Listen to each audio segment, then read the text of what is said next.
Okay, hello. Hang on a second, just in contact. Yeah, hello. Oh, actually, yeah, stop recording. Oh, we are recording anyway. Hello, welcome to the Hardware Diversity Discussion, episode 29. There's more episodes now than there is of me being old, even though my birthday is actually on Friday. Big announcements coming about that very, very shortly. Anyway, so lots of stuff to discuss today. We've got AMD stuff, we've got a little bit of extra tech news at the end as well. But as with all episodes, don't pay too much attention to chat. If there's anything that does come in, if you want to create a bit of discussion, we will interrupt our conversation a little bit there. However, we'll sort of try and keep our conversation concise to the topics we have on this document today. If you are interested in coming on, then please feel free to contact me in any way, shape or form. My links are always in the description and about me on Twitch and all that sort of stuff there, so happy to talk to you. We will bring on our guest now. He is a valued member of Team Mononoke, fellow Aussie, probably the second Aussie guest we've actually had on the show so far in the many years it's been running, pre-recorded on YouTube and stuff as well. SteveTeedus. I'll give you unmuted. Hello. Are you there? Hey, how you going? Good. Oh, wow. I think I'm going to have to turn you down there a bit, actually. You're quite loud. Okay. That's probably a bit better. Yeah, perfect. Cool. Okay. Well, as I do with every episode and everything like that, give us about yourself. Sort of, what you do is for content wise. If there's anything tech related in there, with what you do outside of stream. How'd you become a content creator, and like anything tech wise you think this would be good to sort of bring up on stream here as well, where you've got the opportunity. So yeah, take it away. So I'm Steve. As you mentioned, I'm Aussie. I kind of started out I started content creating mainly from being a viewer. I saw a gap in specifically a game that I played, which is sort of themed in my background. And I sort of thought, well, what if I sort of did walkthroughs and taught people how to play it? And then it sort of went from there, and it is what it is now. Outside of streaming, I work for a medical company. I am a infrastructure specialist, which is a fancy way of saying I deal with all the big picture things like network servers. Oh wow! Okay, yeah, that sort of stuff. And tech wise, I have a pretty solid. I see you've got a NUC behind there. I just noticed that actually. Yeah. So my streams are dual PC setup. Yeah. So I have that's a 12th gen i9. That's an RTX 3090, which I just got today. Yeah, I did see. And then the NUC has that's an 11th gen Intel Extreme, and that's got a RTX 3060 in there. And so when I stream, I have a dual setup where this powers the game, this powers the output. So even if OBS or software is crashed, the stream doesn't sort of die. I've sort of worked with computers since I was maybe 6 or 7 years old, like back in when we had the PCs that we'd fiddle around with were your 286s, and your Apple IIes. One thing I learned. I mean, I always wanted to work in IT, but one thing as a kid I always wanted to do was like find old computers and repair them, and they got given like to charity and stuff. So I sort of learned a lot of my hands-on knowledge that way. Obviously back in the time where people did sort of bother to fix a lot of things, and like where it was a hell of a lot more accessible to do so, like people were replacing like individual components on motherboards even back then. These were more like beat codes and faulty GPUs and faulty RAM and faulty disks and stuff. But you do get to that granular level back then where you remove the solder and you replace like a capacitor or something, but not as much nowadays. No. I mean, like people still do it, and I think it's quite a marvel to check out the people who actually go to the extent they do, like Lewis Rossman and all that sort of stuff with MacBooks, and it's just like saving people so much money and time, and just saving e-waste as well, I suppose, because that's certainly a big thing at the moment where people are just throwing it out. We have a whole chuck it away. I mean, to the left of me is the remains of the computer here, the remains of a PC before. The PC that I had before this, most of the parts went to Big Jape actually. I sent those over to him, and then what's over there is another computer. So I have way too much tech, and Oh, I think that's yeah. the thing with tech is that we like in there I've got two NUCs. Yeah. I've got one in my office, so we do tend to accumulate a lot of tech. I find.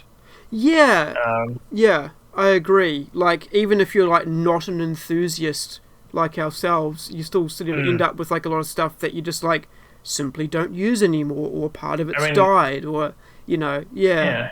How many people have got old phones lying around in a drawer somewhere? Oh, I've still got yeah. two of the iPod Classics Oh somewhere. wow, So, yeah, classic. Yeah, no, like I've still got my first phone from probably about 12 or 13 years ago. And yeah, my partner's still got all her old phones and stuff from back when she sort of first got into them, and it's just like it's crazy to see how many you go through, because like some of it's just decided to like you've smashed the screen, you couldn't afford to get it fixed, or the charging ports died or whatever, and it's just like yeah, I mean some of it could still be useful to some people, and it's interesting to see what's happening around that sort of domain. Yeah, for sure. Oh. Yeah. So it's interesting. That's the first thing I knew. Things we learnt today about you actually sort of working in that field, and that sort of server level stuff. Because I find I've sort of talked a little bit about this before, but when you're getting taught how to being in the IT field. I don't know what it's like in Australia. I certainly was talking to someone in America about it, and you don't get taught that area of IT much. It's all about the programming, and it's about the application development or game development and things like that.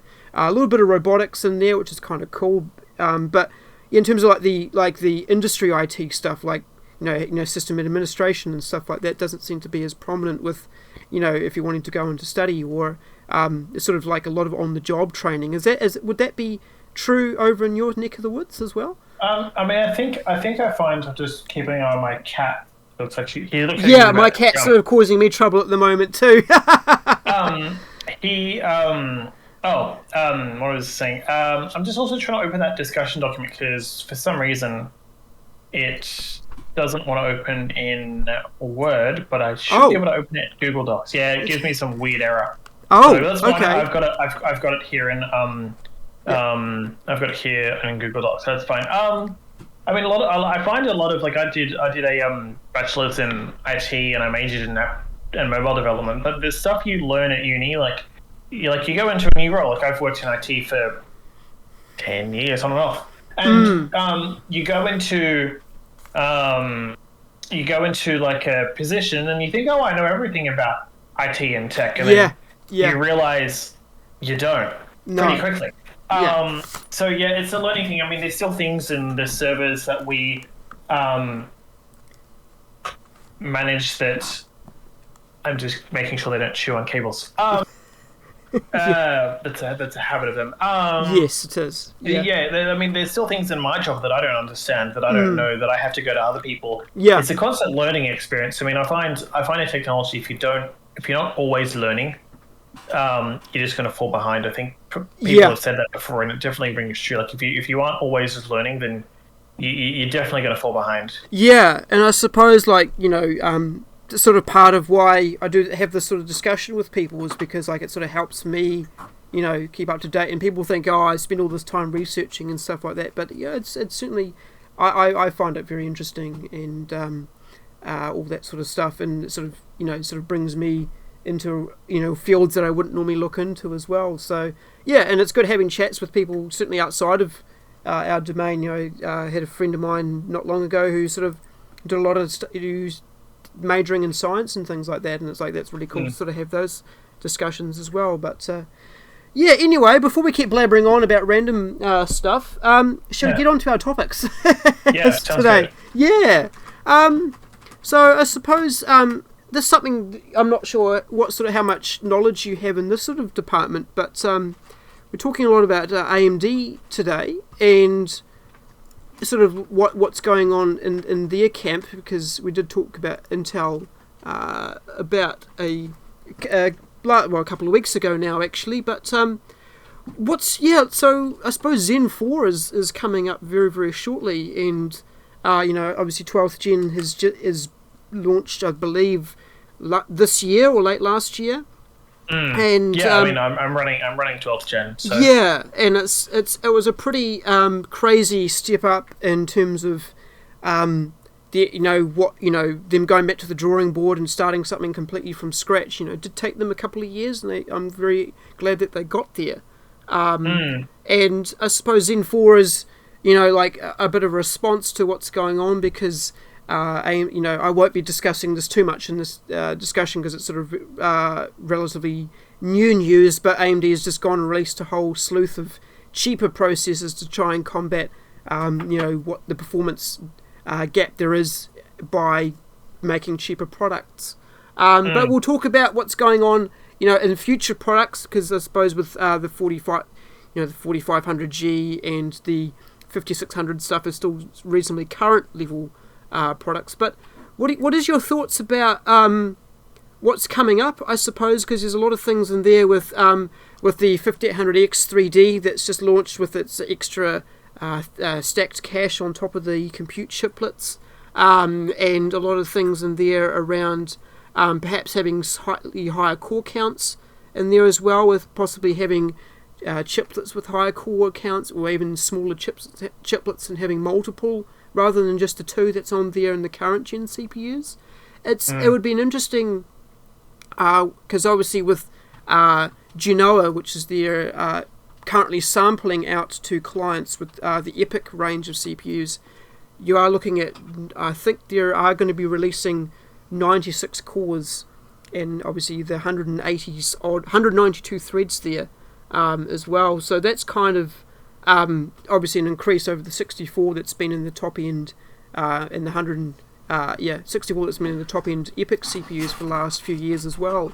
So yeah, I guess sort of like, what do you think, Amy? Because obviously with the Intel 12th gen, they obviously really have the E cores and the P cores, and that's obviously bumped up their core count quite significantly over even 11th gen and prior, because they sort of were increasing 2 on year with starting with sort of 8th gen, went to 6 and then to 8, then to 10, and then they didn't go to 12, they sort of went to 24, which is quite, well, it's to 16 really, didn't they, with 12th gen. So it's kind of with the high end stuff, and it's like, are they gonna, as AMD has always advocated for more cores and things like that, it's like, what's your sort of a bit of analysis, I guess, on that sort of department, because it's a lot of things to sort of think about and sort of speculate there a little bit. I mean, my experience has always been in Intel. I haven't really used the AMD that much. I mean, I think the thing I am curious about is because obviously the AMD like 5900, 5950s were from like a gaming perspective were superior to the 10th and the 11th gens. They've always sort of been a bit behind, and with the 12th gen, yes, Intel's sort of taken that back. So it'd Correct. be interesting to see, when these things are benchmarked and they use in a consumer, like a gaming consumer environment, how that compares and whether that shifts. Like, I've always been an Intel person. That's just who I am. But there may be people that have gone, okay, well, I've always been an AMD person, but hey, now the 12th gen's out, it's better, I'm going to switch to that. So it'll be interesting to see if, I guess, that changes the market share a little bit, I suppose. Because I guess, like, with what's been going on now, I'm not going to talk too much about it, but we will, go on to current gen products. But that's all good. Yeah, all good. Actually, I might do the same too. Actually, I'll be back in a tick. All right. Yeah. Ivy, come on.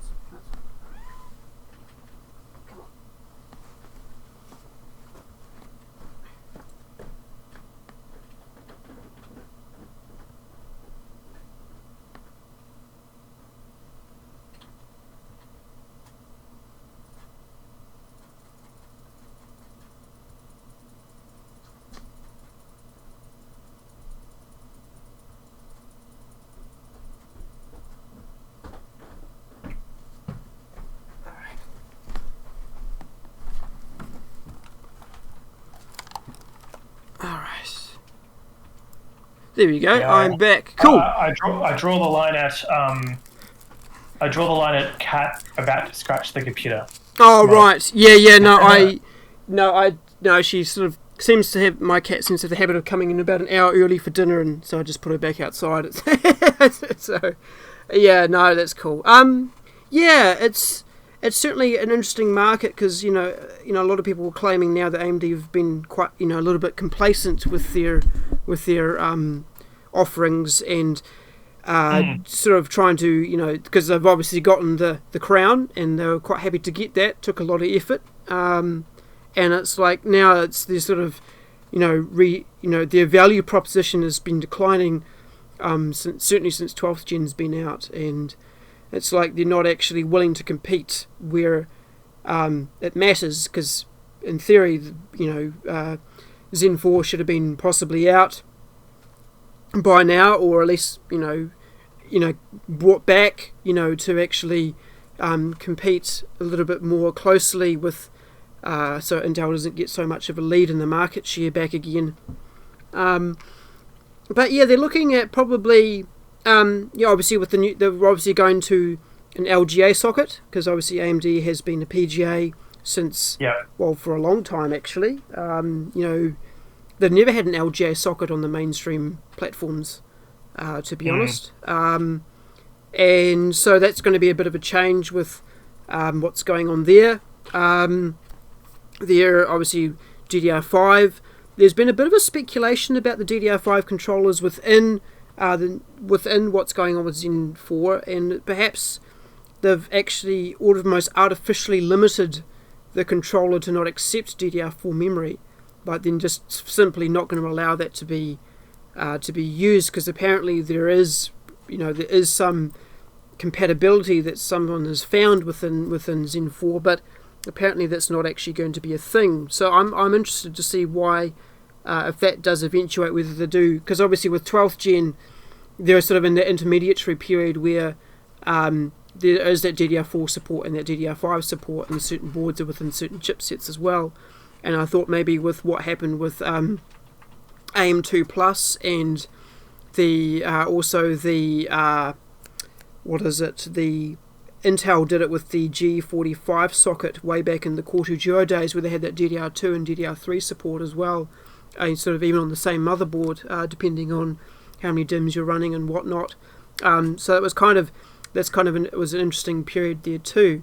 But yeah, obviously AMD is just going to say, look, no, we're going to run DDR5 only, and that's obviously, hopefully they're going to release that at a time where DDR5 is obviously a little bit more accessible to people, and it's not cheap. I mean, I've got this is a DDR5 machine, and the RAM is not cheap. So no, it's not. $800 for $800 to $900 at least for a decent quantity of. I mean, that's got 32 gig sodium, so it's running 64, but it's like pricing is going up. Like I had to look today, and it's like $1,000 for an extra 64 gigs of RAM. It's not affordable at the moment at all, really. No, and maybe that's perhaps why they were waiting for that to be, why they were waiting for that to sort of, come down and, make it so when they do finally launch what's going on, that they can do it confidently, that it's just, because it's almost like what people were doing about a year ago with building systems where they had everything else ready, but they couldn't find a GPU. Everyone was going on about, I'm wondering if they're going to do the same with Zen 4, where it's like, I've got everything else built, including a GPU, but I don't have any RAM because I can't buy it, or it's just like way too expensive. But I suppose with anything early adopter, you do sort of pay, I suppose they call it that tax a little bit, don't they? Where it's going to be a little bit dearer, initially, but as you're saying, if it is trending upwards in price, then, realistically, I'm wondering, where that's going to end up bursting its bubble and actually be able to, to the point where people can just, I think DDR4 will end up leaving the market, and I think maybe that's when DDR5 will become really expensive for a short while, and then they'll only be producing DDR5, and then maybe that's when it'll become cheaper again, because They're still obviously still splitting production between 4 and 5, and I think when they're actually only producing 5, then perhaps that's when the mass price drops should occur. But it's interesting, whether I don't know how they're going to time it, because how are they going to know unless there is competition and availability on both sides of the camp, because there's no point producing DDR5 for something that isn't there at the moment, because they're still wanting people to buy DDR4, and it's like, because there's still systems and platforms available that have it. So yeah, it's certainly going to be an interesting test to see what's going on with that as well. But there's a few new chipset features with what's going to be, I guess it's going to be the X670. I guess that would be the thing there as well. USB 4 is going to be a thing, because obviously Thunderbolt is actually technically no longer, a spec. Intel has made that open source, so 40 gigabits per second through the USB ports is going to be interesting. What else are they looking at with that? There's going to lots of display outputs. I guess that's for APUs if they want them. They're running at Gen 4 to the chipset as well, so they're not running the chipset at Gen 5, which is interesting. Not that it really needs it. I guess perhaps maybe this might be updated, because I'm thinking there is Gen 5 NVMe SSDs around the corner. I think controllers have just sort of come out, and I'm not sure if 12th Gen supports Gen 5 through the NVMe slots. Maybe they're going to have to release an updated motherboard chipset to be able to do that. But it would be a bit of wondering if they're going to wait another whole generation for that to be adopted, because if AMD uses AM5 for a good few years, then it's like, are they going to just are they going to have to release more motherboards in between to be able to support new features that come out with with new technologies that simply won't be able to be supported? That's going to be interesting as well, because it depends on the motherboard. Like, for example, like my motherboard, it at least supports. The M2 is PCI 4, but yes, the GPU does support PCI 5. So yeah, but I don't think, does Z690 support PCIe Gen 5? At least my one does. Oh, it does. Oh, yeah, it does too. Yeah. 12th Gen PCIe support. Yeah, I'll just double check that. I think it does. Yes, it does. Yeah, it does support PCIe Gen 5. It's probably not hugely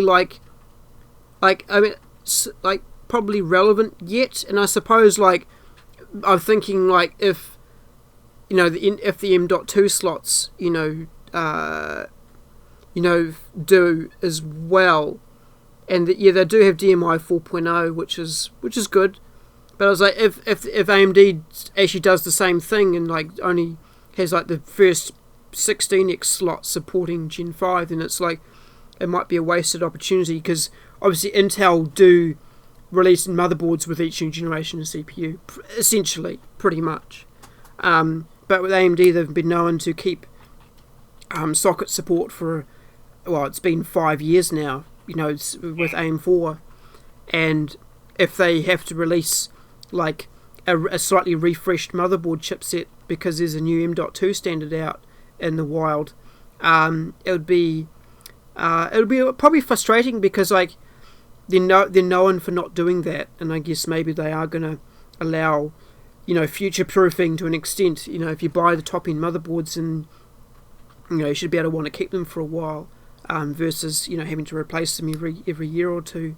If you are upgrading your computer that often, I guess it's becoming even more expensive to do that nowadays. But there are people who do it. Mine. So the box that I originally had, I originally had a mini ATX. And then in there was basically, it was the 9th gen. I had DDR4 2400. Yeah. and a GTX 1080, and it did the job. Yeah. And then I changed to a Corsair 500D, which is the one over there. That's a MIDI ATX, but everything in there was, so I had a 3070. I had more RAM, faster RAM, but I still had the 9th gen. So this one was a complete rebuild because I swapped to a 12th gen. It's now got a 3090. It's got DDR5. I debated like when I put this together, because there were variants of Z690s that were DDR4, so the RAM would be substantially cheaper. But I thought, well, hang on, I might as well, because you can't upgrade from DDR4 to DDR5 on the same board. You've got to get a new board. Yeah. So I figured, well, for the hassle, I might as well just get that and pay the price, quite literally, for RAM. And, but it's bleeding edge. Like I did that user benchmark today, and it's like it's through anything. It's a nice feeling to have it. I kept seeing everybody upgrading their computers now. It's like, I feel old. Like this, I've had my system in its current configuration for a year, but technically the parts in there are a little bit older than that now. And it's like, it does absolutely everything I want. Like, and I knew that when I saw the prices of what the gen of GPUs that I wanted to upgrade to, like a 6900 XT or like a 3070 or 3080 back when they sort of first came out, I was like, oh yeah, no, okay, I'm not affording one of those. And because what I currently got was meant to be a little bit of a stopgap. I was sort of meant to just use it for 6 to 8 months and then go, okay. What have you got? I've got a Radeon 7. I suppose you probably don't know what those are, because they were a pretty rare specimen, actually. Because they released it at, I believe it was CES 2019. And basically because they were meant to release the RX 5000 series, which is the first gen of RDNA, and that they had to retape it out because they basically didn't quite get what they wanted out of it. So they were like, okay, we've got to release something, right? And what they basically did was they salvaged a whole lot of these Radeon Instinct MI60 GPUs, and they were like, which is like their compute server grade chips. They re-enabled the display controller in them, and they sort of released it as like a prosumer sort of workstation-esque card. It wasn't really built for gaming ever. It was actually I think it was really sort of designed for the Mac Pro, the Apple Mac Pro, like well, not the current gen, but the previous gen one. And so like, then they sort of found it could game all right. Because essentially it's like a slightly shrunk down and extended, it's got 16 gigabytes of VRAM, and it was broken as how the drivers just weren't very well at launch. I was sort of happy to have missed that, and the drivers I've had since have been fine, but it was very expensive. They made a very limited number of them. There was no aftermarket calling. I do have a water block on mine. Luckily, I was happy to track down the last one they had. And I game at 1440p, and it's been like, it's pretty close in performance to like a 1080 Ti, somewhere in there, and it does everything I need to do. But I was like, I really wanted to sort of get the best out of my monitor that I've got, 144 hertz and all that sort of stuff, and it does mostly. But it would be nice to have an upgrade, but it's just $2,000 or so to get anything that I want, and it's like, oh. Yeah, no, that's probably about half the cost of my computer, if not more, actually. So I was like, I'll pass for now. Yeah. Yeah, fair enough. Yeah, GPUs. I mean, GPUs are coming down in price, and I think it should just be productions coming up there, because the graphics card I had used to be $4,000 or more, and now it's sort of coming down to a maybe more reasonable $3,000. Yeah, it's still expensive. Yeah, but they're sort of, I think they've hit their peak for now until and I think they're getting there. Yeah, I suppose we can skip over the Rembrandt stuff because I mean we could talk about APUs and that's kind of cool. But yeah, talking about GPUs in general, really, we can talk about what is coming up for AMD. Because obviously the 40 we talked a little bit at the 40 series not long ago, but we'll talk about what we know about AMD and the RDNA 3 stuff. It does look interesting. There's lots of rumours floating around about what the actual packaging of this chip is going to look like, and this is the mid-range offering, which is like supposedly like the 7700 XT, and it's going to be 4096 shader groups, so it's actually going to be the full fat 64 compute units. That I suppose they call them compute units, even though they're probably not going to be compute units from now on. And it's going to be as fast as basically should be as a 6900 XT off the bat, looking like it may even be half the price. Which I suppose if they are going to be able to produce it cheap enough, because that could in theory be correct. It's going to have 16 gigs of RAM, which would make sense. It's 256 megabytes of the Infinity Cache, which was new with RDNA 2, where basically they had really like a really big L3 on die that was sort of tied directly up with the memory controller, and sort of you could it was really fast memory access for that very small amount of RAM. And then looking at so that would be the 7700 XT, and then the 7800 XT is going to be the 15,000 shaders. I think what they're looking at for the 7700 is about 4096 times 64 is about 10. How many would that be? Hang on, I need to do some quick maths here. You're probably better at maths than I am. 409, good old calculator. 4096 times 64 is 262,124. Oh, okay, no, that's definitely not right. No, okay, no, that's obviously... It might be just 4096 shaders, yeah. That would make sense. And then so looking at probably for the top end model at 15,000, that would make sense. They're still recommending about 16 gigs of VRAM. I don't think they're gonna look at. And then the 7800 XT is going to be 10,000 cores there as well, which would make sense there. Should be about the top end should be 2.2 to 2.5% faster than the 6900 XT, which would make sense.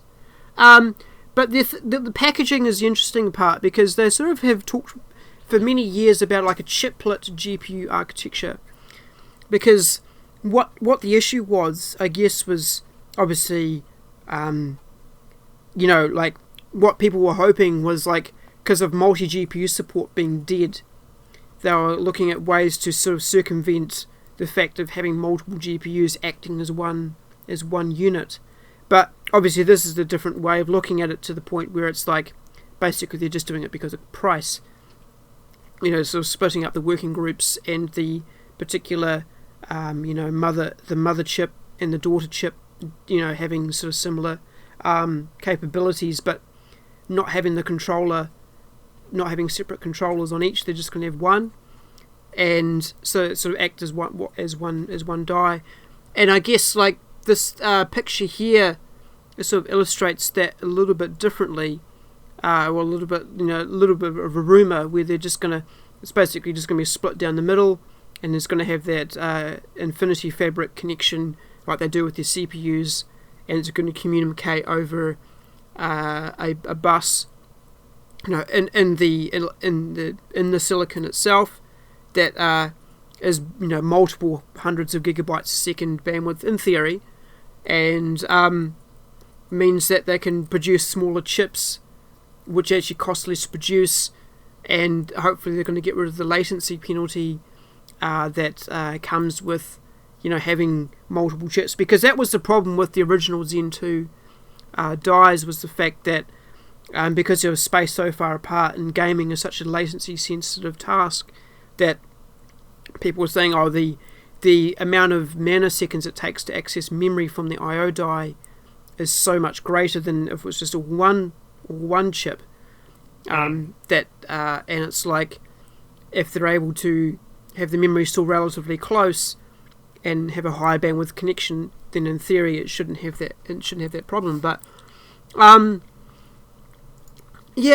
3 is looking. I mean, they're talking about sort of really, like, probably the biggest speed up in GPU architecture since a very, very long time, in efficiency as well. Even with the RTX 4000 series as well. And it's like, are we actually going to see, like, twice as fast? Let's even go twice as fast as what is currently out the gate, because they say it, and it's like, it never quite reigns true. But do you think, with what's going out there about efficiency and sort of looking at future games and the demands they're looking at, because Unreal Engine 5 has just come out too, and it's like, that's looking like it's going to be a bit of a struggle on current gen hardware. Hey Druga, how's it going? Thank you for coming in. And it's sort of it's a very interesting time with, because things have sort of been steadily going up, but are we ready for like a bit of a peak with next gen? Hopefully, maybe looking at later this year, early next year. Yeah, sort of overall sort of thoughts and opinions on that. Even with the card I've got, there are games that you can't play at, full ultra high settings, but I mean, there is also a question of demand. Like, I mean, 8K monitors are coming out and 8K screens, and it's going to be, well, I don't know, like I think as new things come out, they're going to like for example, if you have a look at like GPU benchmark and you have a look at the most common GPUs, I'm pretty sure the 1080 is one of the most common GPUs in use still. Yes, I believe you're right. Yep. So it's, I mean, there will be always a portion of the market that is like, they want bleeding edge and the best, and AMD and Intel, AMD and NVIDIA will cater for that. But then, as I guess, because you're also looking at things like for example, some of the proposed RTX 4000 series are saying, the power requirements are going to be something are like 600 watts. Yep. Like the amount of power that you need, and like, I mean, you almost, like, when I was telling Mononoke I was setting my computer, I almost like, if there's a blackout, it's my fault.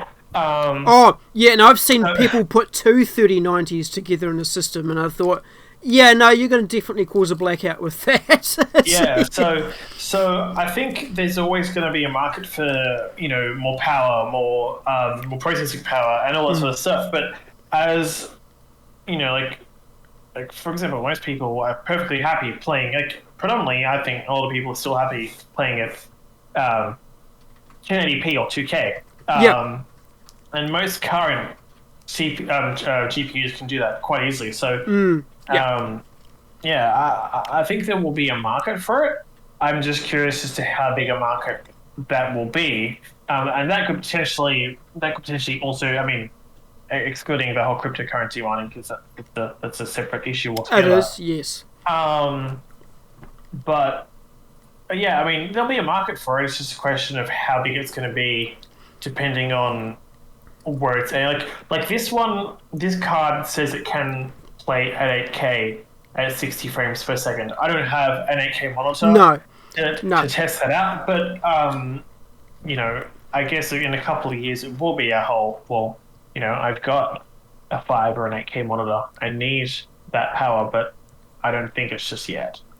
Yeah, and like I mean, like even back in very early like 2013, when 4K was sort of just starting to be a thing with DP 1.2, which was the big, they've got DP 1.4 now, I believe, and it's like they were just able to do 4K 60, and it's like you needed multiple GPUs to run it, and now you can sort of get away with single card, but it's still recommended to have multiple cards. And that's not really an option anymore, other than running benchmarks. A lot of games don't support, that technology. And yeah, you can run some games at 60 FPS at 4K. There is, the 3090 Ti is probably a little bit... Oh, a 3090 can pretty much play anything at 4K 60 frames per second. It's when you try to get above that, that you might have, I mean, depends on what you depends play, on your settings as well. Like, Exactly. Yeah. Yeah, I mean, I think like as like for example, as new cards come out, other ones become cheaper, and people are like, well, it's my turn to get X, Y, Z. But I mean, even with the GPU shortage recently, second-hand 1080s were selling way above. Oh, the whole second-hand market was just ruined. Yeah, for a long time. I mean, you can pick up like I've seen 1070s come on the market now over on our side of the ditch for about $350, which is the cheapest they've been for a long, long time. And it's because you can buy 3060s for about 600, off the shelf, 600-700. So it's sort of like things are becoming worthwhile to do, and it's like, I suppose with what the next gen could mean for a lot of people is retail market was absolutely terrible. Yes, would mean that if there's new stuff out there, then it should in theory make RTX 3000 and RX 6000 a lot cheaper for people to find used. That's the hope, at least anyway, for a lot of people. And it depends on what you want to do with your card. I mean, like a 3050, which have just come out with desktop, or a 3060, are more than capable of playing 1080p at very comfortable settings. Yes, with what's out, with what games are out there at the moment. Yeah, yes, and for most people, that's perfectly fine. Yes. So, there'll always be a market for people like me that want to be able to play at 4K and do other things at the same time. But, yeah. Yeah, and I guess the thing also that's going to be interesting as well with what Intel's been doing in this space with the new AV1 encoder as well. That's coming. That's going to be everywhere pretty shortly, I would imagine. So it would be, whether with what features, you people might need to upgrade, if they're wanting to, stream or watch, content that's being produced, very, very shortly. That's going to be a necessity because there's nothing else out there that can do it. So it's like, yeah, are they going? It'd be interesting to see whether people are adopting the lower end stuff that people wouldn't normally go for, just for the fact of being able to adopt features that are just coming out, that are a necessity for things to work even. Yeah, so that'll be interesting to see what happens in that pool. But do you think twice as fast though? Do you think that's going to be? Do you think that's a benchmark you would want to see, or what do you think the realistic number is for what's coming out later in the year? I mean, like, you don't have to put money on it. how do you know? Well, obviously, I mean, how do you measure it? I mean, I think they make. I mean, I think manufacturers often make claims. Marketing is marketing. This CPU is 50% better than the last one, and then you do a real world test, and that's well, not really. No, for sure. So it'll be, I mean, it'll definitely be faster. But I mean, like all things, it's a question of, as an example, I had to look at a 3080 Ti versus a 3090. The difference was about $600. Yeah. The processing power wasn't all that No, different. they're very similar. Yes, they are. But there was double the VRAM, and I'm looking at things like, well, if I'm running a game which has got a high texture budget, and I'm running OBS, and then I'm running Feature Studio or other things, I've obviously got to factor in not just the processing, but obviously the ability for it to store textures and that sorts of thing. And that's why, for me, I decided on the 3090 because of that extra VRAM budget. I reckon people do the same thing. They have a look at a cable, like in 2 years' time. Well, a 3070 is $1,000 or $800, and then the newest one is $3,000, and the relative difference is, a certain amount, and they'll make a decision on whether it's worthwhile. So, I mean, they can obviously say it's double the performance, but I guess it goes back to the question of, will people find value in that? Or what percentage of the market will find value in that to make it worthwhile? Because that's also something that a manufacturer will consider. What's their market? And how lucrative will that be compared to, the R&D and all that other stuff they're going to put into it, I guess. So yeah, because I suppose like with, AMD and NVIDIA over the last sort of 8 months to a year, stopped driver support for a very crucial, part of their market share in the older segment of their product range, with the the 600 series, the 700 series are now gone kaput. Actually, no, 900 series have gone kaput, haven't they? Yeah, I think they have. And the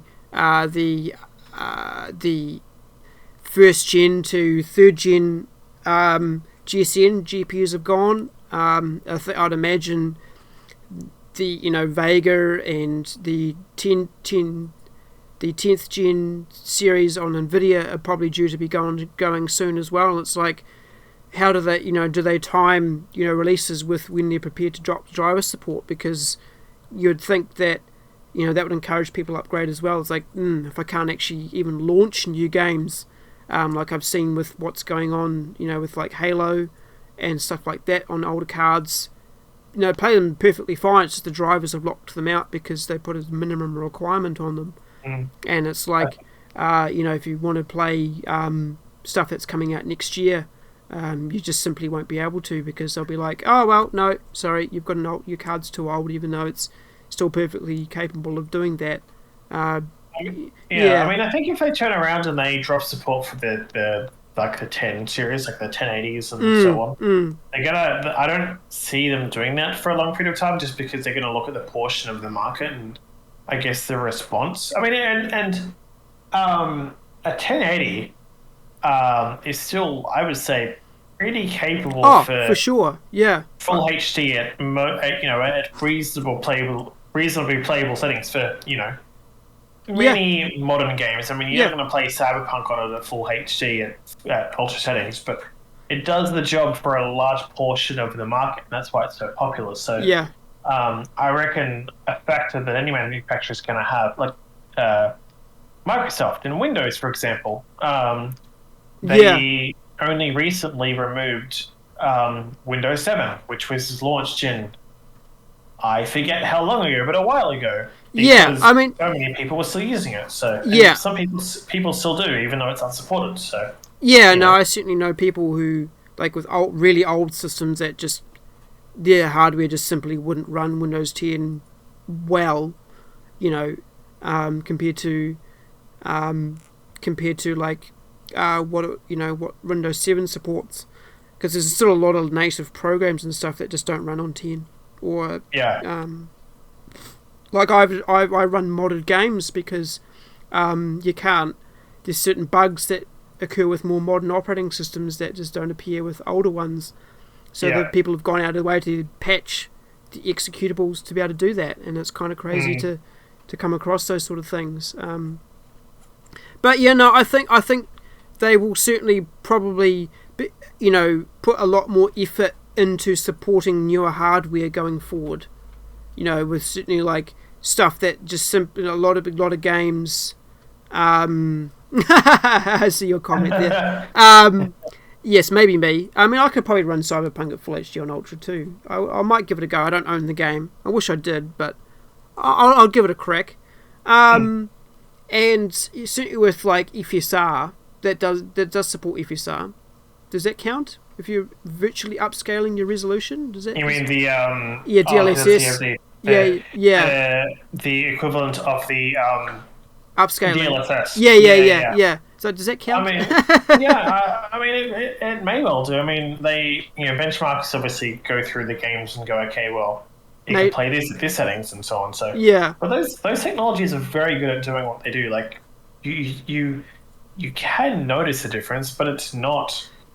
That's what consoles use. It's not night and day. No, and they're getting a lot better about that for sure. Yeah, and I think that's something I'm going to be debating on a future episode as well with someone who knows a lot more about it. Is like, the AMD are sort of on the fence currently about whether they're going to add support for that with their older cards as well, because that means they'll have to commit a lot to driver support, on the older systems. And it's like, do they want to drop them completely because they're just not going to add the features to them, or are they actually going to commit to saying, yes, we're going to support our older products for a little bit longer until the newer products come out? And it's like, because obviously FSR 2.0 has just come out, and it's a very, very good technology, and it's obviously supported on the bleeding edge product hardware at the moment. But they're like, how far do we backport it? Because you can't, what do we guarantee?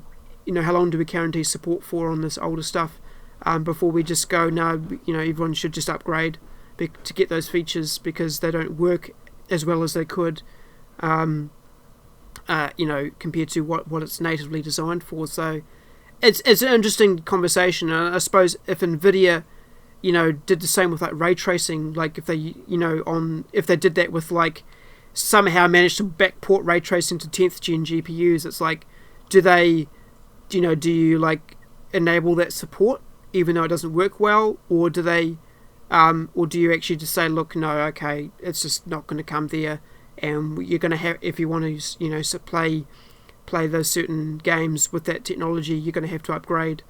And it's like, yeah, it's an interesting conundrum that's going to happen certainly in the next while. About, as I say, you don't think they're going to drop driver support. I personally believe that they're going to probably have to, considering how well entrenched the RTX name is, and what games they're going to come out with, in the next year or two with those sort of technologies, because 10th gen just simply won't support it, and they never will go and support it. And maybe 9th gen will go first. 10 might be a little bit while away longer, but it's an interesting prospect to see where they're going to draw the line. Certainly on AMD's camp with FSR, it's a little bit less dire than RTX in terms of running games and things like that, but there will come a time, I believe, where that will be a factor in terms of like, what do they do with support, and because I mean there's people who still use cards that don't have support, but I think they will eventually be a lot less desirable to people, and that's definitely not a good look for the used market if you bought something for $500 and it's now worth $50, because you can't play new games on it. So it's interesting, certainly interesting. Sure. Yeah. So anything else on the main topic sheet here? Just going back to it. Talked about ARDNA 3. Talked about all that sort of stuff. Oh, we could remember. No, we probably don't have a great deal of time here. Okay, so we'll actually go on to like stuff without topics. I know we'll go on to the last of the actual real topic stuff that we've got here. To be honest, the GTX WHDI. I found a video on that the other day. I have watched it through, but I'm not going to watch it through here. Sure. But like I found that was really weird. I've never seen anything like that in my life. Like, did you like? Yeah, I've got it open. So what this is a graphics card, right? Yes, it is. Yes. It's weird because you can see like the antennas on it. Like, yes. What are they? What are the purposes of those antennas? It looks like it's a Wi-Fi card, but it's not. That is a Wi-Fi card on the board, and in the box there is a receiver, and that receiver has an HDMI port on it that you can plug into your TV. So essentially, it is like there is a supposed standard called wireless HDMI, and I said this may be compliant with that standard. But this is a GTX 460, which came out in 2009, I believe. So it's like, I never seen this. I never heard about it. Never saw about it. Obviously, it was an exclusive to a certain region. But like, yeah, that's a full-on Wi-Fi card. Obviously, it's got 4 and 5 antennas there. It does still have HDMI, DVI, and VGA ports on it, so you can still plug it into a monitor natively, if you want to. But the rest of the card is just a standard GTX 460. There's nothing particular special about it. It's still got 1 gigabyte of DDR5. It's still got a relatively, reasonable VRM. The cooler looks. Does he show you the cooler? Yeah, it's at the top. Oh, I'm talking about, does he show it on? Oh, he does. I think at the start of the video, yeah. Yeah, there it goes.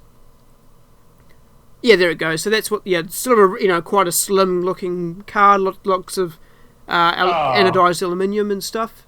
Yeah.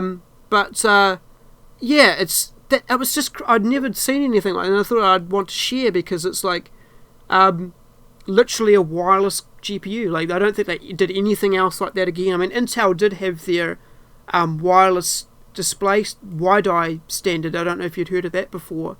But you had to buy like a compatible TV or a compatible device to send your signal to, but it only used the integrated graphics. So you, like, say you have a dedicated card, you couldn't route the output from that through the Intel HD graphics either. So you couldn't play games on it, essentially. But this you could quite easily play games on. I think there might be a video that he is going to release. I did watch most of the way through, where he's going to do some testing on it, with like playing games and what the sort of latency looks like and all that sort of thing. But I just found that to be really odd. It's I've never really seen like a WLAN card and a GPU fix, in one unit. No, I have seen GPUs with like capture cards built into them for like people who are wanting to like record TV on them, or I have seen like, imagine to bring that back for streaming games. What would you what would you stream to? I don't know. But like, that's just, I think that's some sort of like what do they call them? Like a Realtek LAN Wi-Fi card. Right. And it's just bodged together. Like, I'm almost curious to see about the driver set too. Like, are they using custom drivers? Because like, how would you set the resolution of something that's not directly connected to the card? It's like, there must be some driver set that's not exactly an NVIDIA control panel type situation, because it's like you'd have to send out, like changing resolution through wirelessly as well. So there's a lot of stuff there that's very mysterious to me. So I'm curious to see what the next video is, if there is. CMDR Soyo is the channel. If you want to go check them out. He is European. I think he actually got this directly from Leadtech. I think it's Parlet. It is a Parlet card. So it must have had it stashed in their warehouse somewhere, because they made not many of them at all. But I thought that was kind of cool to bring up on the show. That's number one for the random tech stuff today. We'll move on to Epic. I guess this is something a little bit interesting. The AR sort of space. What's your thoughts on AR? Have you sort of seen much in the way of that? I mean, to a degree. I mean, most, a lot of AR is definitely something a lot of people have out there now, because, it's on every iPhone. Yes. There's it's AR is basically in the hands of great example. Well, maybe not a great example, but Pokemon Go. Pokemon Go. It's still a great game. Came out a couple of. I don't play anymore. I think everyone did for a while, but that was a thing. Yes. AR is definitely. You can use that nowadays to, open your camera and go, okay, well, that's what that fridge is going to look like in my kitchen, and all that sort of thing. So it's definitely got a big place. I'm just having a look, like the the whole scanning something, and for example, I can see the example of Epic in the chair, and then you look at the chair that they've done, and it looks pretty awful, to be honest, for something from a advertising perspective. Yeah, it looks like a really old chair. Yeah. Yeah. It kind of looks like something like a concept art piece in a gallery. It could be. Oh, I see what they've done there. Yeah. But there are factors to everything. There's could be lighting, could be quality of the camera. Yes. For commercial applications, they'll have full lighting, and they'll have special cameras and all that sort of stuff. So with each iteration of consumer technology, yes, they get better and better. Yes. So and more accurate and accurate. So there will indeed be a time where you could, take a photo of something and 3D print a copy using just your phone. Yeah. We might not be there yet, but if we think about it, didn't Bill Gates say in I don't know, the early 90s or the 80s, and there was computers would never need more than I don't know how much it was. It was wasn't something tiny? Yeah, it was megabytes, wasn't it? Yeah, it was we'll never need more than this amount of RAM or storage. It was something. Yeah. We look back. When I went to high school, we stored stuff on floppy disks. Yes. So, I'm showing my age here. No, not necessarily. But and nowadays, like this, for example, here is a 32 gig USB drive, and computers 10 years ago couldn't even have, maybe not 10 years ago. Druger's got the quote here. No one need more than 637 kilobytes of memory, and 640 KB ought to be enough for anybody. Bill Gates. Yeah, that's the one. So now you could do nothing. If you couldn't even probably boot DOS for 640 kilobytes anymore. No, probably not. No, Linux wouldn't even run. Not even like a command window, probably. So what we look at now. Yeah. As enough. In 10 years, we'll go, only 64 gigs of RAM, only 4 terabytes of storage, only 16 cores. That's nothing. They'll look at us I'll probably tell my kids when I have kids, and I'll probably tell them in 10 years, my computer only had 64 gigs of RAM. You fossil. I know, right? Yes. And the thing is that technology is evolving at such a rapid pace that we're going, for example, it took a while for things to sort of increase in specs, but they're evolving so rapidly that, in 10 years. But I think we did that thing as well where we also went really big and then we went really small. Yeah. And now things are getting bigger. And look at the size of this GPU. It's huge. Enormous. Yeah. The 3090 Ti is a 4-slot. This is 3 and a bit. Three and a bit. Yeah. Yeah. It's they're chunky. Yeah. So I think we'll go through those stages of really getting smaller yeah, again. yeah.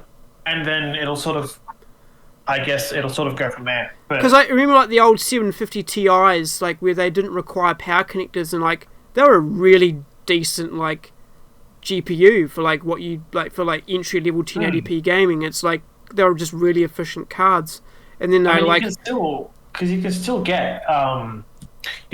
get really like low profile, they call them, that don't need a power connector. Yeah.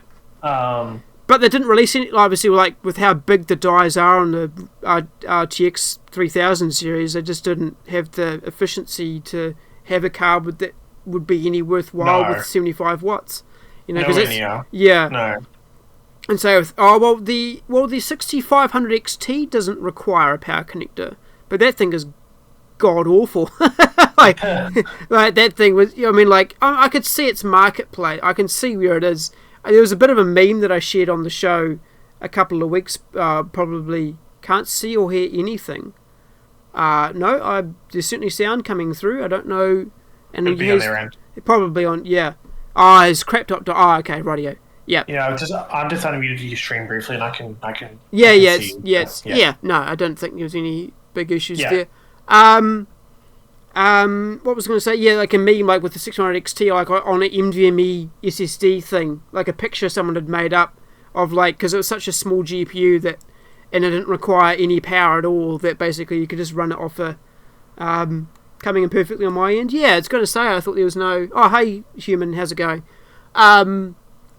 Yeah, so interesting with the AR stuff though, that as you see, as industry gets better, basically the consumer stuff gets better as well, and I suppose this is like a first attempt at like the consumer side of it, because they've had industrial 3D scanners for a long time, and it's like with the quality of cameras now and processing and like the AI upscaling and making 3D images is fairly new for like the consumer end, so it would be interesting to see where this goes. But making Epic doing it and making is it a free app? It's a beta. Yeah, so they might even before it releases, might even become better than that again. But as you say, with professional lighting and like definitely a well-tuned studio, obviously it's going to produce better results. But eventually you probably will be able to scan something and then maybe scan your house and like rearrange your house inside your phone, which would be... I remember when I was at high school, I'm going on a bit of a tangent here, there was an app design contest where you didn't design the app, but you came up with the concept of an app, and that was actually kind of what I did, sort of think up, like it'd be called like use like a real estate's website, have an app where you could like go around your house and you could sort of like redesign parts of it, you know, within the website, and like, because like a lot of people like buy houses to do up, or like modify in a sort of a basic way, and we called like just to put furniture in it, to put like if you wanted to paint the walls or like change a wall or something like that, then to raise your house just cost me a card and a beer and 2 pizzas. Yeah, I know, but this is kind of like doing it from like without actually having to do it. Like this is kind of a cheaty, hacky way, I suppose. But so I guess this might even be like the start of that sort of era where like, you know, a lot of photography is getting good enough, and they might even be using drones in the future where they sort of go around with like video cameras and do like virtual tours and stuff like that. So yeah, it'd be interesting to see where that goes. For sure. But our last on the on the main topics tonight. After this, feel free to sort of jump in on the conversation. We'll be paying attention to all the chat and all that sort of stuff there, so hold fire for another 5 or 10 minutes. And this is an interesting one. I guess this relatively recently. They do got okay. Anyway, interesting. Okay, we'll talk about that very shortly. So 3M semiconductor coolant plant closed. I read through this, and this is like quite big actually, because this is like if you're using like an all-in-one liquid cooler or submersible coolants, like, you know, fully dipping like your whole computer inside oils or alcohol or whatever it is. basically they've said with environmental concerns have basically said that nope, we can't produce these substances anymore. It's quite a short article there. But yeah, Samsung, obviously Hynix, TSMC, Intel. It's also essential for semiconductor etching as well, which is like what they used when they used the silicon masks and they etch out the particular wires within each layer to put the copper within them as well. Basically they've just shut them down. So that's kind of crazy, actually. Water to heat oil, water, yeah. While uses cosmetics, dental floss.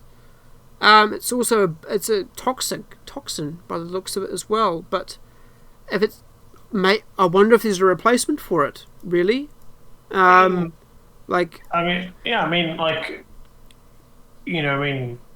a lot of places that have, like California is very big on regulations and chemicals and making sure people are aware that XYZ could cause cancer. Yes. EU the same. Without knowing all that much, it sort of reminds me of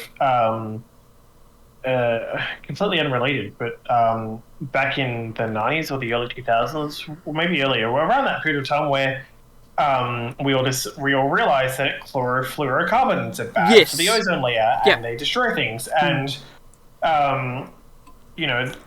probably on a much larger scale, but we've realized that we're using something that is causing some form of harm, and we found an alternative that works a lot better. And because the whole thing was it was in aerosols to make your deodorant and all that sort of stuff spray, and we found alternatives.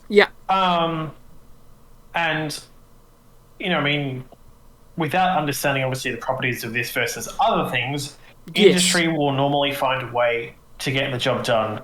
They'll either find a way to get around the regulation, which may not be possible, or they'll find something else that can do the job that doesn't have the issues of whatever they're using now. Yeah, absolutely. Yeah, I'm not familiar with this. No, neither am I. No, but I think industry will always find a way. Asbestos. You're saying, no one knew about asbestos and the dangers of that. Like, let's put this in houses because it's resistant to fire. Yeah. And then we all realized that,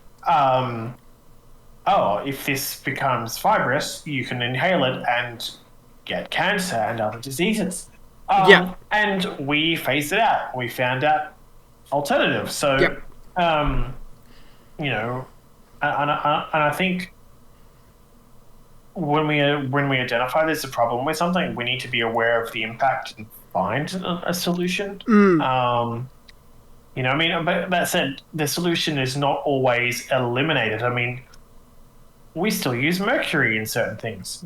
And mercury is highly toxic. So it may also end up being more regulation on how it's used. But yeah. Yeah, exactly. Okay. It's like obviously like finding that some things are good for some things and then rising later on. It's certainly a pattern over history that will probably keep continuing to repeat itself. Sure. And it's like, it's just a bit rough that they're like, nope, it's no more. There probably is still going to be producing it until they find something else, perhaps, but they obviously found it was such a good product and everyone's gone on board to help produce it and wanting to use it, because coolant is quite a lot of stuff is liquid cooled or submersible cooled, also with the etching of the silicon wafers and stuff is obviously a very happens a lot, and it's like whether they've actually been able to develop something else, I'm not even sure, but it's pretty crazy that they've just 80% of the output is from that one plant from that particular there'll be a shutdown period and then production process will determine what the next step is. You're quite right there. Absolutely. They won't just they won't just shut it down now and that will be it. Like basically anything that's out there now that's waiting on this particular product will have to do without it essentially. So yeah, exactly right. Yeah, it won't just be that at all. Okay, so I think that rounds out our sort of main topics. It's not a Ford Holden car factory. No, you're quite right. All right, so now we're going to basically sort of have more of an open discussion with chat and with Steve here as well. So this is an opportunity that I sort of shoehorned onto the back of what I used to do pre-recorded wise, where I wanted sort of engagement with the audience and things like that. So everything is turned back on in terms of alerts and everything like that. So if you wanted to cause chaos, feel free as well. But yeah, it's just sort of time to engage with who's coming in today, and also if there's any questions that anybody might have that's a little bit outside of what we've talked about topics wise, or even if it's within topics wise, feel free to do that. But yeah, it's just open discussion for as long as Steve has left. How long do you have left here? 15 minutes or so. 15 minutes. So that sounds like a good amount of time, actually. Yeah. You've got stuff about the 4K and. Yeah. We can absolutely discuss that. Yeah, for sure. Yeah. I mean, like me, for example, I have 3 4K monitors. I have. Oh wow. Okay. I have a 32-inch here, and then I have 2 28 inches, one portrait, one landscape. So, I do try to play in 4K. But they are all 60 frames a second. So, I mean, yes. Yeah. You can have games that run faster than 60 frames, but like the cost of a 4K monitor higher than 60 frames per second is kind of huge. It's kind of prohibitive. Yeah, absolutely. Yeah. So, I think it will start to become more norm. I mean, I think 1440p has still got a long time. Oh, for sure. It is. As is full HD, but I mean, you do see, like, for example, if you're on a 4K monitor and then you turn down the resolution to full HD, it looks like crap. Yeah, absolutely. Yeah, for sure. But then you need the tech to be able to run something at 4K. Yeah, absolutely. Like, you aren't running a game at 4K in playable speeds on a 1080 graphics card. No, doesn't work. No.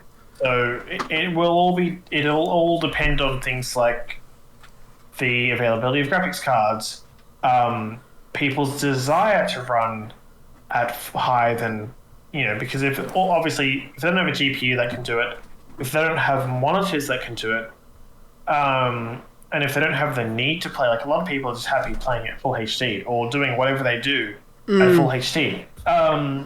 Because of those factors, or it's going to cost me X amount for a GPU, it's going to cost me more for monitors. So, yeah, it depends. I can't see the difference between frame rates personally. Well, okay, try and play any game at higher than your monitor's refresh rate will allow, and have a look at the textures. They all tear, and it is really, really noticeable. And FreeSync and G-Sync has been really, really good with that. But it's just like if you're playing above your monitor's refresh rate, with how many frames you've got going through it, then yeah, you'll definitely notice. That's the biggest one for me anyway. But I think also just the smoothness of the your frame times being a lot less is also a really, really good thing. Like I certainly noticed when I was able to sync more than 60 Hz, because I had a 60 Hz 1440p before I went to my 144. And that was a huge sort of, factor in terms of how smooth the game felt. Because it's not just a matter of like the frame rate as such. Yes, we've got a cat on the screen at the moment. Hello, Covey. It's close. All right, I'll be with you shortly.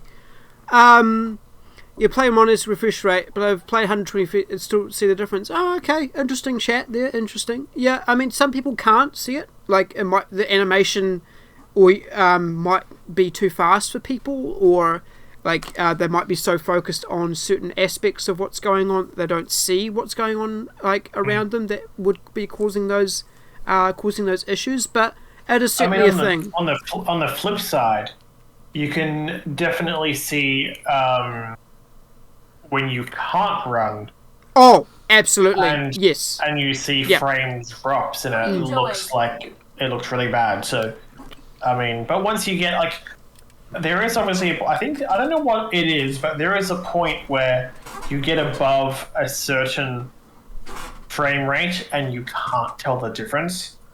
They actually, I don't know what it is. I talked about that on the show last year, and there was a video that Linus Tech Tips did, where they actually compared like your reaction times, smooth like gameplay, like how well you play games at certain frame rates, on because it was really interesting because he was like the guy who I had on claimed that you can't notice anything above 60 FPS, and I sort of was rebuttaling him with that video that they did where they had like a whole range of people that are like didn't think they could notice anything. Then they had like professional gamers who said that they probably could, and they were just sort of seeing what people's performance levels were as they increased the performance of the game as well, and the equipment that they were using, with able to produce such a high frame rate and I like just seeing whether your performance got better. And I mean, they sort of like it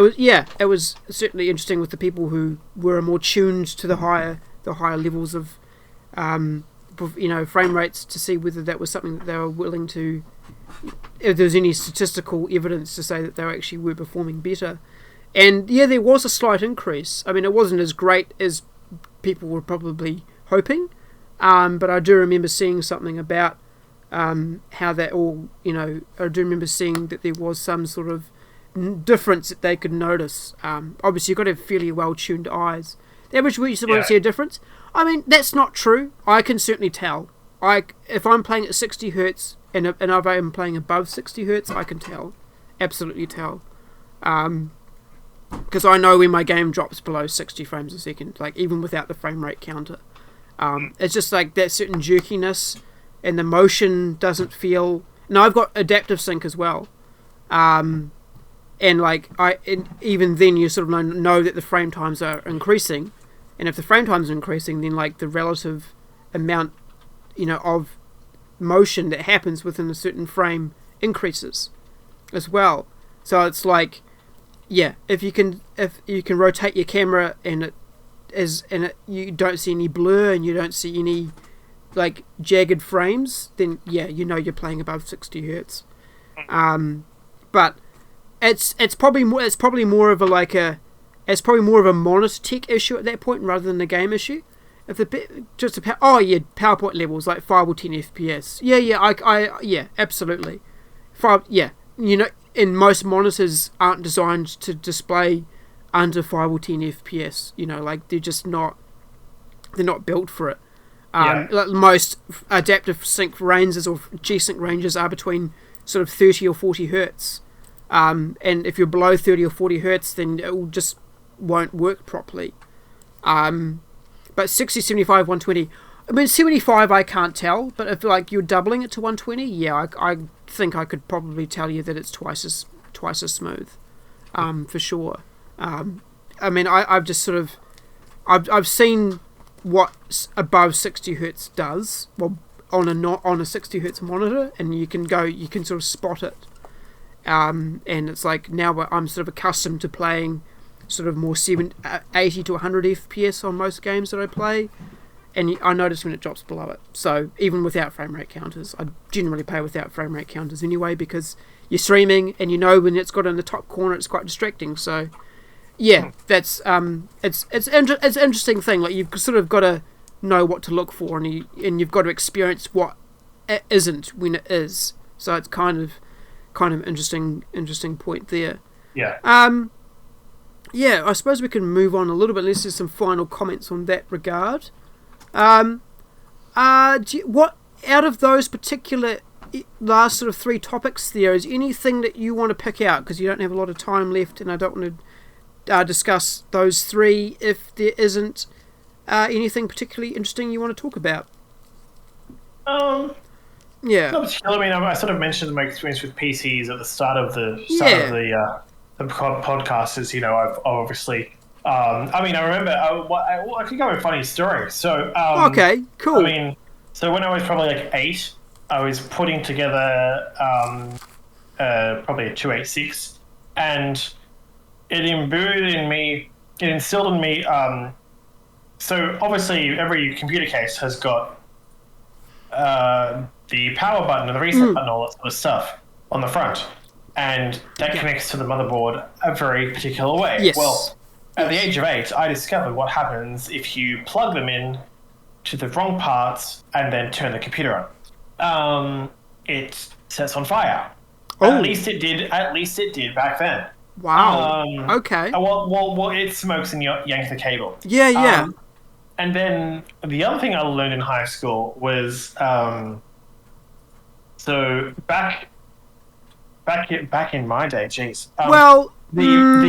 Less so, Drew. Less so. Yeah. The power supplies in the back used to have a voltage switch. Some of them still do. Yes, to swap between 230 and 115. Yeah.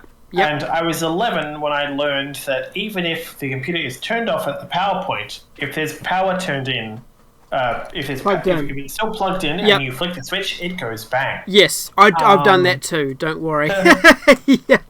Yep, I've done that too. Yeah, I was like, I thought I was turning the computer off. And instead I turned the 120 volt switch and it went bang. Luckily, everything else survived. Like there was no other issues. Normally it's just a power supply because they've got something in there. But it's not. Yeah, and I remember because I was in the IT lab and someone was like, if you turn it from 230 to 115, but you turn it off the wall, nothing will happen. And then it went bang, and I got in trouble.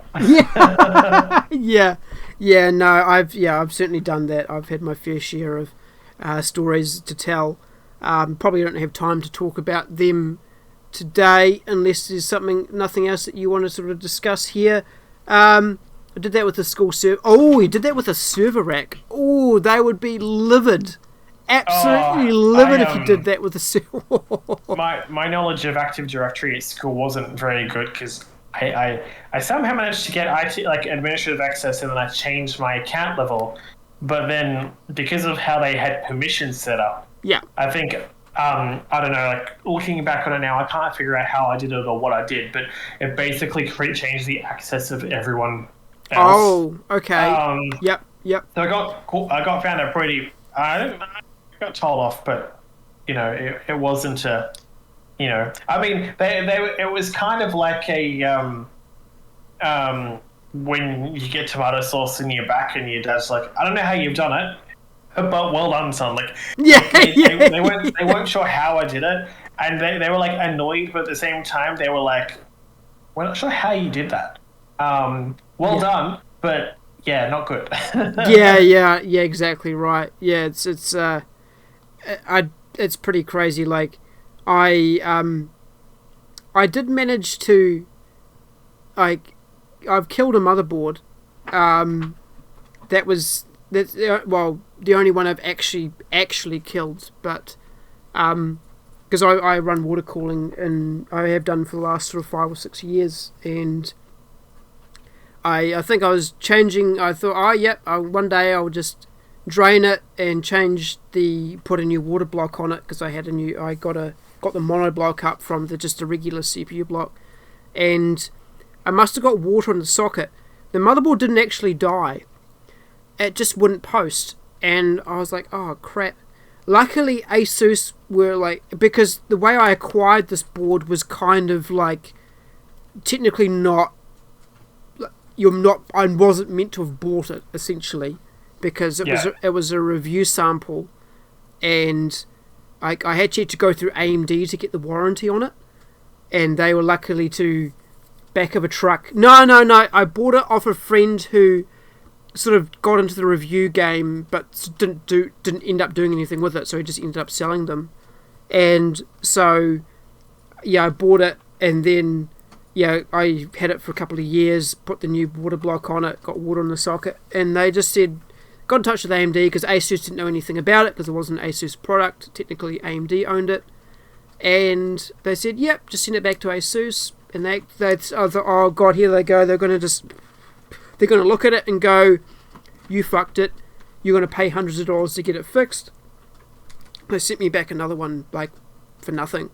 I just paid the postage to send it there, which was about $30 or $40 to ASUS in Australia, and I was very, very thankful, like honestly, because it didn't die. I thought I actually had killed it, and I thought I might have killed my CPU as well, because I put the system all the way back together. I didn't realise there was water anywhere near anything that was not meant to have water in it, and yeah, that was a bit of a fateful day, to be honest. But yeah, that's one of many stories. I've got plenty more where those came from as well. But yeah, I think that's about it from that sort of side of things. You've got about 5 minutes, do you? 5 or 10 minutes? How long do you have? It's probably time for me. Okay, all right. Roundabout, yeah. All right. Well, we'll do our ending bit now then, I suppose. Okay. I'm not actually. Do you? I think they might be blocked in chat. Can you send me a DM with like your links, just like things you want, so we can find you where we can find you? Yeah. Because I suppose we want to see if you want to catch more of this lovely individual who came and gave their time this evening for us. It's I always am very thankful for the opportunity for people to come out and to have a chat with me about these sort of things. Yes, I'll just give you it. Is this working? No, I don't have it on this particular. I just Discorded them to you. Yeah, cool. Copy link. I can put links in chat. No, my shout out command doesn't work on this particular scene set because I need to update it completely. But if you want to see Steve live, I think he's live pretty much as soon as we end this show. But I got about half an hour. Half an hour, cool. Yeah, when else can we see you? I suppose as well. Anything upcoming as well that we'd like to know about in terms of events or whatever that comes by. As well. Because I'm normally on Monday, Tuesday, Thursday at 9 o'clock my time, and then the weekend depends on the timing. But normally I start at 9 p.m. That's in about half an hour my time. And next Saturday, the 23rd, at around the similar time, I'm actually doing 24-hour or so for my birthday. Awesome. That's really cool. That's coming, yeah.